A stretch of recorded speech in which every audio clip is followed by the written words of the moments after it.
राम राम दोस्तों। आज अगर आप एक ऐसे बाजार में जा पहुंचे जहां आपको आलू, प्याज, टमाटर की तरह दुकानदार नोटों के बंडल बेचता नजर आए तो उसे देखकर आपको कैसा लगेगा? शायद आपको यह अजीब लगेगा, लेकिन हैरानी की बात यही है कि दुनिया में एक ऐसा अनोखा देश भी है जहां फल सब्जियां नहीं बल्कि पैसे बिकते हैं। जी हाँ, पैसे। अब अपने देश में तो हमें यही पैसे सीसीटीवी की नजरों में रहते हुए एटीएम या फिर बैंक से मिलते हैं, लेकिन वहाँ उस देश में दोस्तों मंडियों में ही पैसे मिल जाते हैं। अब इसके पीछे वजह क्या है, तो यह जानने के लिए आपको हमारा आज का यह वीडियो अंत तक देखना पड़ेगा, जिसमें बात हो रही है एक ऐसे देश की जहां कबाड़ बाजार की तरह नोटों के बंडल आपको हर जगह दिखेंगे और रद्दी की तरह बाजार में किलो के भाव भी मिल जाएंगे।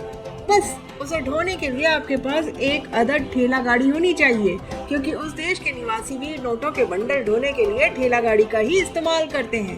तो चलिए शुरू करते हैं आज का वीडियो। दोस्तों, किसी भी देश की नींव उसकी करेंसी पर टिकी होती है।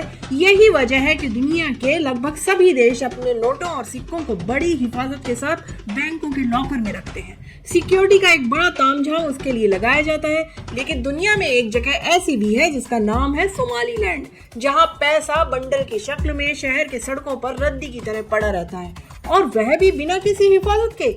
जगह जगह लोगों ने फुटपाथ पर अपनी दुकानें लगा रखी हैं। यहाँ वे यहाँ की करेंसी को डॉलर में एक्सचेंज करते हैं। अब आप यह मत समझिएगा कि यहाँ राम राज्य स्थापित है और किसी को भी पैसे का लोभ नहीं है।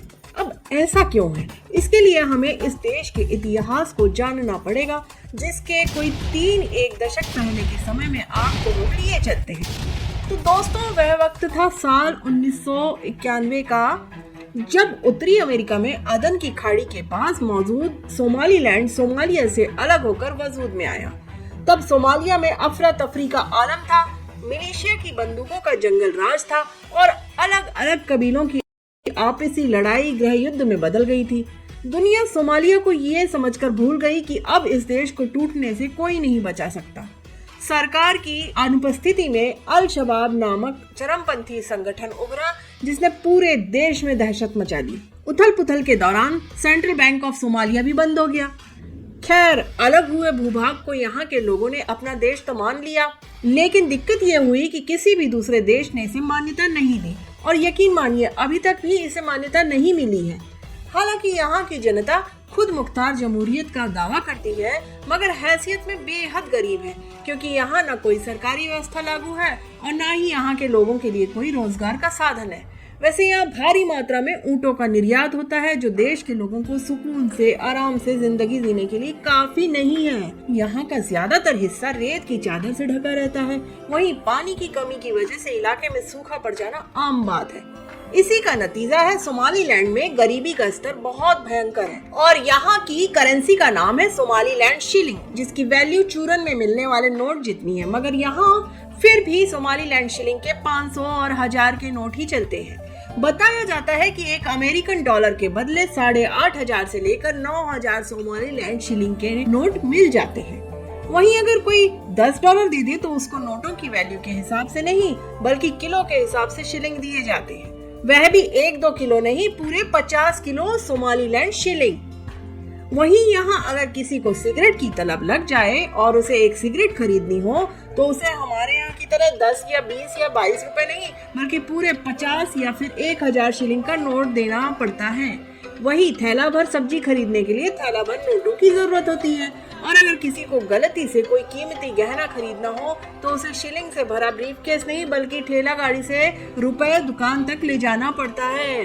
तो जैसा कि मैंने आपको शुरुआत में ही बताया था कि यहाँ ई रिक्शा या टेम्पो के बदले 1 पहिया वाली ठेला गाड़ी सबसे ज्यादा चलती है। यही वजह है कि यहाँ की राजधानी कही जाने वाली हरगेसा के बाजारों में अक्सर लोग ठेला गाड़ी पर ही नोट लाद कर चलते हुए नजर आते हैं।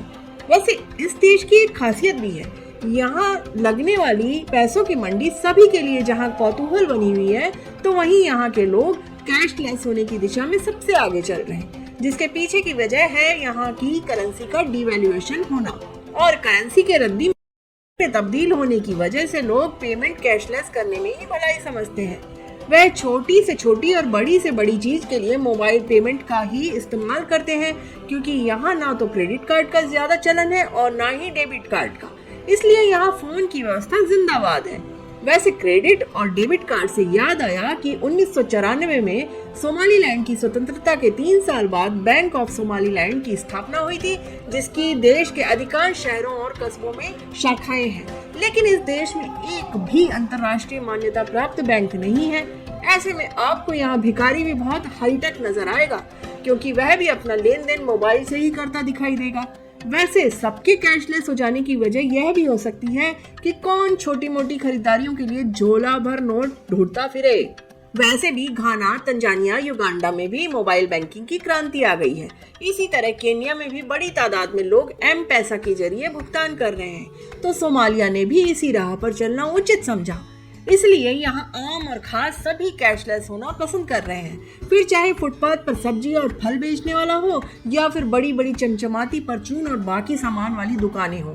कहीं भी चले जाएं, बस अपने मोबाइल से दुकानदार के मोबाइल पर या फिर QR कोड से पैसे ट्रांसफर करना शुरू हो चुका है। अब आप कहेंगे कि कैशलेस हो जाना कौन सी बड़ी बात है, हमारे देश में भी तो अधिकतर लोग अब अपने मोबाइल के जरिए ही ज्यादातर ट्रांजैक्शन कर रहे हैं। लेकिन सोमालीलैंड के संदर्भ में यह बात इसलिए उल्लेखनीय है क्योंकि यहाँ के ज्यादातर लोग निरक्षर हैं, यानी अनपढ़ हैं या फिर कम पढ़े लिखे हैं, क्योंकि आज भी यहाँ पर लोगों के लिए पढ़ाई लिखाई का ज्यादा महत्व नहीं है। इस छोटे से देश में रोजगार मिलना एक बड़ी समस्या है। यहाँ के लोग मछली पालन और छोटे मोटे कामों में लगे रहते हैं, जिसमें उनकी सिर्फ आजीविका चलती है।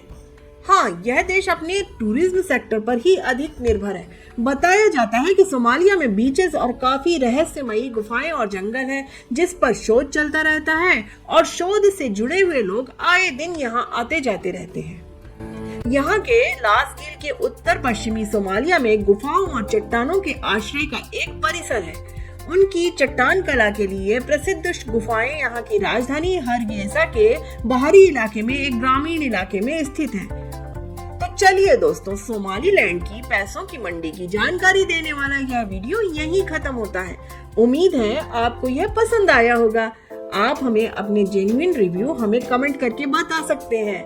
और हाँ, इस वीडियो को लाइक करने के साथ आप इसे शेयर करना बिल्कुल न भूलें। साथ ही अगर आपने अभी तक हमारे चैनल को सब्सक्राइब नहीं किया है तो वह भी तुरंत कर लीजिए और बेल आइकन को भी प्रेस कर दें, ताकि हमारे नोटिफिकेशन आप तक जल्द से जल्द पहुंच जाएं। राम राम दोस्तों।